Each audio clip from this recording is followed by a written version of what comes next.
100 কোটির বেশি ডোজ টিকা দেয়া শেষ। চলতি বছরেই প্রাপ্তবয়স্কদের ভ্যাকসিনের আওতায় আনার ঘোষণা বেইজিংয়ের। তাইওয়ানে বরাদ্দের 3 গুণ বেশি টিকা দিল যুক্তরাষ্ট্র। আবারও আলোচনায় ইরানের পরমাণু শক্তি রক্ষণশীল রাইসি ক্ষমতায় আসার চুক্তিতে ফেরা কঠিন হবে তেহরানের, মত ইউরোপীয়দের। ভিয়েনায় চলমান 6 পরাশক্তির আলোচনা স্থগিত। জম্মু কাশ্মীরে শান্তি ফেরাতে মোদির নেতৃত্বে হচ্ছে সর্বদলীয় বৈঠক। কাশ্মীর নেতাদের আমন্ত্রণ, স্থিতিশীলতা রক্ষা ও আঞ্চলিক নির্বাচন নিয়ে আলোচনার ইঙ্গিত। এবং ফ্রান্সে আঞ্চলিক নির্বাচনে শেষ হলো প্রথম দফার ভোট। প্রথমবারের মতো অংশ নিলেন এক বাংলাদেশি। জয়ের ব্যাপারে আশাবাদ।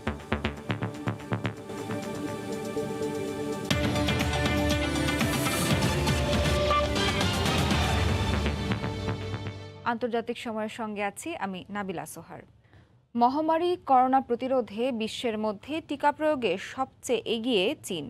দেশটিতে এরই মধ্যে 100 কোটিরও বেশি ডোজ টিকা দেওয়া হয়েছে, যা সারা বিশ্বের মধ্যে 1/3 বেশি।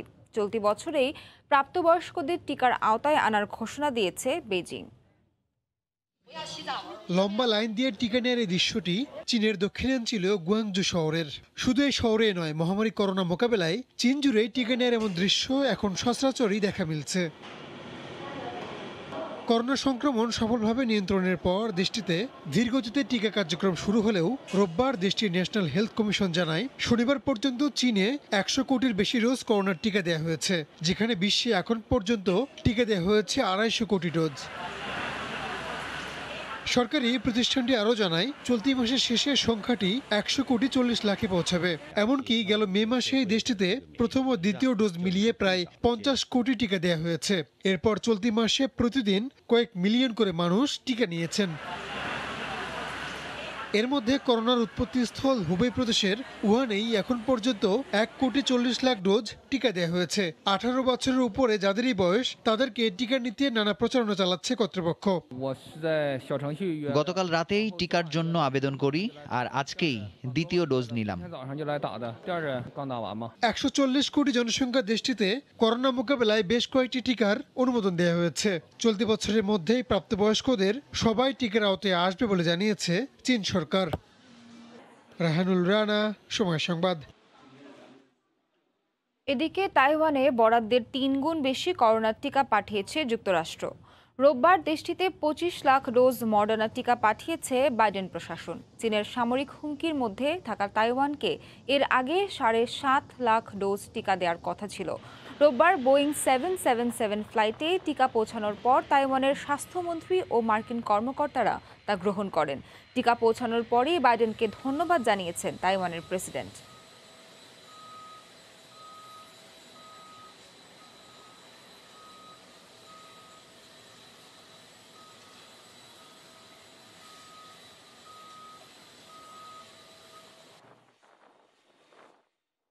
মহামারী করোনার পাশাপাশি প্রাণঘাতী ব্ল্যাক ফাঙ্গাসের বিরুদ্ধে লড়ছে ভারত। এরই মধ্যে ব্ল্যাক ফাঙ্গাসে দেশটিতে 2000-এর বেশি মানুষের মৃত্যু হয়েছে। ভারতে ব্ল্যাক ছাড়াও শনাক্ত হয়েছে গ্রিন, হোয়াইট ও ইয়েলো ফাঙ্গাস, যা উদ্বেগে ফেলেছে চিকিৎসকদের। এদিকে দিল্লিতে ব্ল্যাক ফাঙ্গাসের নকল ইনজেকশন বিক্রির অভিযোগে 10 জনকে আটক করেছে পুলিশ। ভারতে কমতে শুরু করেছে করোনা সংক্রমণ, কিন্তু দেশটিতে প্রতিদিনই ফাঙ্গাসে আক্রান্ত হচ্ছেন করোনা থেকে সেরে উঠতে থাকা রোগীরা। সবচেয়ে বেশি আক্রান্ত হচ্ছেন ব্ল্যাক ফাঙ্গাসে। এরই মধ্যে 31,000-এর বেশি রোগী শনাক্ত হয়েছে এই ফাঙ্গাসে। মৃত্যুর সংখ্যাও 2,100-এর বেশি। এই যখন অবস্থা, তখন দেশটিতে ব্ল্যাক ফাঙ্গাসের চিকিৎসায় ব্যবহৃত ইনজেকশনের চাহিদা কয়েক গুণ বেড়েছে। এরই সুযোগ নিচ্ছে কিছু অসাধু ব্যবসায়ী। রোববার দেশটির রাজধানী নয়াদিল্লিতে এক চিকিৎসকের বাসায় অভিযান চালিয়ে কয়েক হাজার নকল ইনজেকশন জব্দ করা হয়েছে। এ ঘটনায় আটক হয়েছেন বেশ কয়েকজন। এদিকে মধ্যপ্রদেশের পর এবার পাঞ্জাবে এক ব্যক্তির দেহে গ্রিন ফাঙ্গাসের সংক্রমণ ধরা পড়েছে। করোনা আক্রান্ত ওই ব্যক্তিকে হাসপাতালে পর্যবেক্ষণে রাখা হয়েছে। এর আগে ভারতের বিভিন্ন রাজ্যে হোয়াইট ও ইয়েলো ফাঙ্গাসের সংক্রমণ শনাক্ত হয়। সাধারণত কোভিড থেকে সুস্থ হয়ে ওঠা ব্যক্তিদের দেহে এসব ছত্রাকের সংক্রমণ দেখা যাচ্ছে। ভয়ের কথা হচ্ছে ফাঙ্গাসে আক্রান্ত মৃত্যুর হার করোনার চেয়ে বেশি হয়। চিকিৎসা নিয়ে উদ্বেগের কথা জানিয়েছেন দেশটির চিকিৎসকরা। রাহানুল রানা, সময় সংবাদ। করোনার সংক্রমণ ঠেকাতে দীর্ঘদিন যাবৎ বহির্বিশ্বের সঙ্গে নিয়মিত যাত্রী আনা নেয়া সীমিত রেখেছে অস্ট্রেলিয়া। অস্ট্রেলিয়ার চলমান করোনা পরিস্থিতি মোকাবিলা ও অর্থনীতি চাঙা করার বিষয়ে নতুন নীতিমালা আসতে পারে আজকের মন্ত্রিসভার বৈঠকে। অস্ট্রেলিয়া থেকে সহকর্মী এস.এম. আমিনুল রুবেলের রিপোর্ট। দীর্ঘদিন যাবৎ কঠোর নীতিমালার মধ্যে দিয়ে জীবন কাটাতে হচ্ছে অস্ট্রেলিয়ার জনগণকে। তবুও কিছুতেই শূন্যের কোঠায় নামিয়ে আনা যাচ্ছে না অস্ট্রেলিয়ার করোনা সংক্রমণের সংখ্যা। গত বছরের মার্চের শেষ থেকেই নিয়মিত আন্তর্জাতিক বর্ডার বন্ধ আছে দেশটিতে। ফলে শুধুমাত্র নাগরিক ও দীর্ঘমেয়াদী ভিসাধারীরাই ধীরে ধীরে অস্ট্রেলিয়ায় প্রবেশের সুযোগ পাচ্ছে। তবে অস্ট্রেলিয়া থেকে নাগরিকদের অত্যন্ত জরুরি প্রয়োজন ছাড়া বের হওয়ার অনুমতিও দিচ্ছে না সরকার। আর একবার অস্ট্রেলিয়ার বাইরে গেলেও ফিরে আসতে অপেক্ষা করতে হচ্ছে দীর্ঘদিন, ব্যয় হচ্ছে লক্ষ লক্ষ টাকা। পৃথিবীর বিভিন্ন দেশে করোনা পরিস্থিতির উপর ভিত্তি করে অস্ট্রেলিয়ার সাথে বহির্বিশ্বের সীমিত যোগাযোগ অব্যাহত আছে। তবে কবে নাগাদ অস্ট্রেলিয়ার সীমানা পুরোপুরি খুলে যাবে তা নির্ভর করছে পৃথিবীর অন্যান্য দেশের করোনা পরিস্থিতির নিয়ন্ত্রণ ও দেশের সকল নাগরিকের ভ্যাকসিন গ্রহণের সাফল্যের উপরে।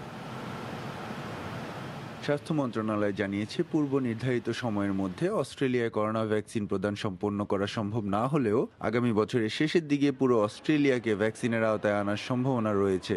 ইতিমধ্যে 50 অনেকেই ভ্যাকসিন পেলেও এখনও তাদের প্রায় 15% ভ্যাকসিন নিতে আগ্রহী নন। তবে নতুন করে ভিন্ন ভেরিয়েন্টের ভাইরাসের সংক্রমণে ভ্যাকসিন গ্রহণের প্রতি আগ্রহ বৃদ্ধি পেয়েছে। অস্ট্রেলিয়ার করোনা মোকাবেলা ও অর্থনীতি চাঙ্গা করতে কি কি নতুন পদক্ষেপ আসতে পারে তা জানা যাবে আজকের ন্যাশনাল ক্যাবিনেটের বৈঠকের পরে। আগামী 25 জুনের পর থেকে ভিক্টোরিয়া অঙ্গরাজ্যে চলমান বিধিনিষেধ শিথিল করা হবে। তবে বৃহত্তর সিডনির পাবলিক ট্রান্সপোর্টে মাস্ক পরা বাধ্যতামূলক করা হয়েছে। প্রতিবারই অস্ট্রেলিয়া করোনা সংক্রমণের উৎস ছিল আন্তর্জাতিক যাত্রীরা। নিউ সাউথ ওয়েলস রাজ্য সরকার জুলাইয়ের শুরু থেকে প্রতি সপ্তাহে 250 জন করে আন্তর্জাতিক ছাত্রছাত্রী আনার ঘোষণা দিয়েছে। সিডনির করোনা পরিস্থিতি পুরোপুরি নিয়ন্ত্রণে না থাকলে নতুন করে বাইরে থেকে মানুষ আনা কতটুকু যুক্তিযুক্ত তা নিয়ে দ্বিধাবিভক্ত বিশেষজ্ঞরা। এস.এম. আমিনুল রুবেল, সময় সংবাদ, অস্ট্রেলিয়া। করোনার ধকল কাটিয়ে স্বাভাবিকের পথে ইতালি। সংক্রমণ কমতে থাকার সব এলাকাকে সাদা জোনে অন্তর্ভুক্ত করা হয়েছে। বিয়ে, সামাজিক অনুষ্ঠান কিংবা হোটেলে বসে খাওয়া থেকে শুরু করে খেলাধুলা আয়োজন কোনো কিছুতেই আর নেই বিধিনিষেধ। এতে স্থানীয়দের পাশাপাশি খুশি প্রবাসী বাংলাদেশিরাও। ইতালির ভেনিস থেকে মাকসুদ রহমানের রিপোর্ট। সোমবার থেকে ইতালির প্রতিটি অঞ্চলকে সাদা জোনের অন্তর্ভুক্তির ঘোষণা দিয়েছে স্বাস্থ্য মন্ত্রণালয়। করোনার লাগাম টেনে সফল ইতালি সরকার। তবে ডেল্টা বা ভারতীয় ভ্যারিয়েন্ট নিয়ে রয়েছে সতর্ক অবস্থান। ইতালিতে করোনা মহামারী শুরুর পর 2020 সালের মার্চ মাস থেকে বিয়ে অনুষ্ঠান থেকে শুরু করে সব ধরনের সামাজিক অনুষ্ঠানে বিধিনিষেধ ছিল। লকডাউনের কারণে বন্ধ ছিল হোটেল, রেস্টুরেন্ট সহ বিভিন্ন ব্যবসা প্রতিষ্ঠান। তবে করোনা সংক্রমণ না থাকায় কিছু খুলে দেওয়া হয়েছে। স্বাভাবিক জীবনে ফিরেছে সব জীবনযাত্রা। ইতালিতে করোনা ভাইরাস পরিস্থিতি নিয়ন্ত্রণে আসায় স্বস্তির বাতাস বইছে বাংলাদেশি প্রবাসীদের মধ্যে। তবে বাংলাদেশে করোনা পরিস্থিতি অবনতি হওয়ায় তাদের মাঝে স্বজনদের প্রতি উৎকণ্ঠা বেড়েছে। করোনা পরিস্থিতি এখন ইতালিতে অনেকটাই আমাদের সবার নিয়ন্ত্রণে। আশা করি যারা এই মহামারীতে মৃত্যুবরণ করছে সবার আত্মার মাগফিরাত কামনা করি এবং সারা পৃথিবীতে যারাই আক্রান্ত অবস্থায় আছে তাদের সবাইকে আল্লাহ হেফাজত করুন। আমরা আশা করব এখন যে অবস্থা আছে বর্তমানে আরো অনেক ভালো হবে ইনশাআল্লাহ। আর বাংলাদেশের যে সমস্যা এখন করোনা ভাইরাস নিয়ে, আমরা দোয়া করি আল্লাহ রাব্বুল আলামিনের কাছে যেন অচিরে আমাদের দেশের পরিস্থিতি অনেক ভালো হয়ে ওঠে। করোনার ভয়ঙ্কর আগ্রাসনে ইতালিতে প্রাণ হারিয়েছে 1,27,000 মানুষ। এর মধ্যে 29 জন প্রবাসী বাংলাদেশি। দেশটিতে এখন পর্যন্ত মোট আক্রান্ত প্রায় 42.5 লাখ। মাকসুদ রহমান, সময় সংবাদ, ভেনিস, ইতালি। পাসপোর্টের তথ্যগত ভুল সংশোধনে ব্যাপক উদ্যোগ নিয়েছে দক্ষিণ আফ্রিকার বাংলাদেশ দূতাবাস। এখন সহজেই পাসপোর্টের ভুল সংশোধন করতে পারছে প্রবাসীরা। দক্ষিণ আফ্রিকা থেকে মিজানুর রহমানের রিপোর্ট। বাংলাদেশ সরকারের পাসপোর্টের ভুল সংশোধনের বিজ্ঞপ্তিতে ব্যাপক সাড়া পড়েছে দক্ষিণ আফ্রিকায়।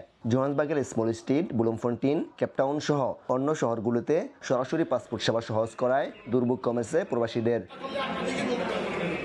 পাসপোর্টের যে কোনো তথ্যগত ভুল সংশোধনে প্রবাসীদের জন্য বিশেষ সেবা দিয়ে যাচ্ছে দক্ষিণ আফ্রিকার বাংলাদেশ দূতাবাস।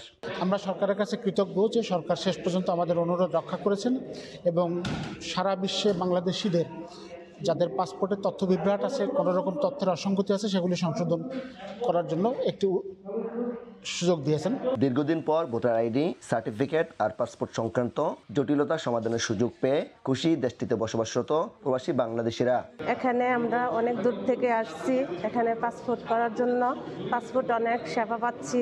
বাংলাদেশ সরকার যে নাম সংশোধন এবং বয়স সংশোধন করার জন্য যে একটা সুযোগ দিয়েছে, এটা আমরা সাউথ আফ্রিকা প্রবাস অনেকটা উপকৃত, অনেক হয়রানি থেকে আমরা মুক্তি পাচ্ছি। পাসপোর্টে নিজের নাম, ভোটার আইডি সহ সার্টিফিকেটের নানা রকম জটিলতার কারণে অনেক রকম সমস্যার সম্মুখীন হতে হচ্ছে। সরকারের এই ভুল সংশোধন হাজার হাজার প্রবাসীদেরকে অনেকটা মুক্তি দেবে। সরকারের এই সিদ্ধান্ত আমি স্বাগত জানাচ্ছি, এটা একটা বাস্তবসম্মত সিদ্ধান্ত। দক্ষিণ আফ্রিকায় বসবাস করেন প্রায় 3 লাখ প্রবাসী বাংলাদেশি। পাসপোর্টে তথ্যগত অমিল আর ভুল সংশোধনে সম্প্রতি বাংলাদেশ সরকারের সময়োপযোগী পদক্ষেপ একেবারেই কমিয়ে আনবে হয়রানি আর জটিলতা, এমনটাই মনে করছেন এখানে বসবাসরত ভুক্তভোগী প্রবাসী বাংলাদেশিরা। মিজানুর রহমান, সময় সংবাদ, দক্ষিণ আফ্রিকা। ফ্রান্সে আঞ্চলিক নির্বাচনে প্রথম দফা ভোট শেষ হয়েছে। আগের বারের তুলনায় এবারের ভোটার উপস্থিতি বেশি ছিল। প্রথমবারের মতো এই নির্বাচনে অংশগ্রহণ করছেন একজন বাংলাদেশি। তার দলের জয়ের ব্যাপারে আশাবাদী তিনি। প্যারিস থেকে বিস্তারিত লুৎফর রহমান বাবুর রিপোর্টে। ফ্রান্সের 2 দফা আঞ্চলিক নির্বাচনের প্রথম দফা সম্পন্ন হয়েছে। সকাল 8টা থেকে শুরু করে বিকেল 7টা পর্যন্ত একটানা ভোট গ্রহণ সম্পন্ন হয়। এদিকে নির্বাচনের আগের দিন ফ্রান্সের অনেক শহরে ঘূর্ণিঝড়ের কারণে কিছু কেন্দ্র স্থানান্তর করা হয়েছে বলে জানা গেছে। আঞ্চলিক নির্বাচনে ভোট প্রদান করেন ফরাসি প্রেসিডেন্ট ইমানুয়েল ম্যাক্রন, প্রধানমন্ত্রী জন কাস্তিয়াক্স, সাবেক প্রধানমন্ত্রী এডওয়ার্ড ফিলিপ সহ গুরুত্বপূর্ণ মন্ত্রী এমপিরা। এই প্রথমবারের মতো একজন বাংলাদেশি বংশোদ্ভূত ফরাসি এই নির্বাচনে অংশগ্রহণ করছেন। তিনি তার দলের জয়ের ব্যাপারে আশাবাদী বলে জানিয়েছেন। আঞ্চলিক নির্বাচনে তরুণ ভোটারের উপস্থিতি একেবারেই কম দেখা গেছে, আর এ নিয়ে হতাশাই জানিয়েছেন অনেকে। এবারে দুপুর 12টা পর্যন্ত 12.22% ভোট পড়েছে। দিন শেষে তা বেড়ে দাঁড়ায় 66.50%। সর্বশেষ 2015 সালের আঞ্চলিক নির্বাচনে ভোট পড়েছিল 50.09%। সেই হিসাবে দেখা গেছে এবার গেলবারের তুলনায় ভোট পড়েছে বেশি। আমি আমার বাচ্চাকে ভোট কেন্দ্রে নিয়ে এসেছি, গণতন্ত্র বোঝানোর জন্যই তাকে এখানে নিয়ে এসেছি। আমি দলগুলোর নির্বাচনী ইশতেহার দেখে পছন্দের দল ও প্রার্থীকে এখানে ভোট দিতে এসেছি। এই প্রথমবারের মতো একজন বাংলাদেশি এই আঞ্চলিক নির্বাচনে অংশগ্রহণ করেছেন, আর তাই কিছুটা আশার সঞ্চার করেছে এখানকার প্রবাসী বাংলাদেশিদের। সবার প্রত্যাশা আরও বেশি বাংলাদেশিরা এদেশের মূলধারার রাজনীতির সাথে সম্পৃক্ত হবেন এবং ভবিষ্যতে এদেশের রাজনীতি ও জাতীয় নির্বাচনগুলিতেও তারা অংশগ্রহণ করবেন।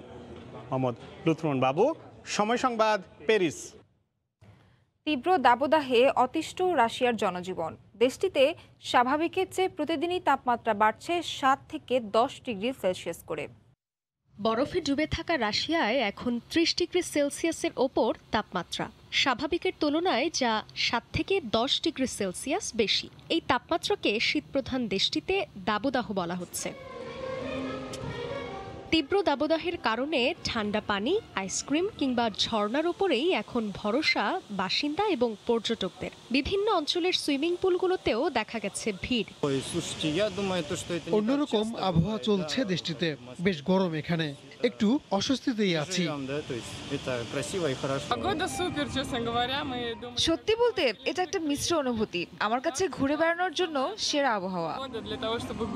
দেশটিতে এমন আবহাওয়া সচরাচর দেখা না যাওয়ায় অনেকে আবার বেশ উপভোগও করছেন।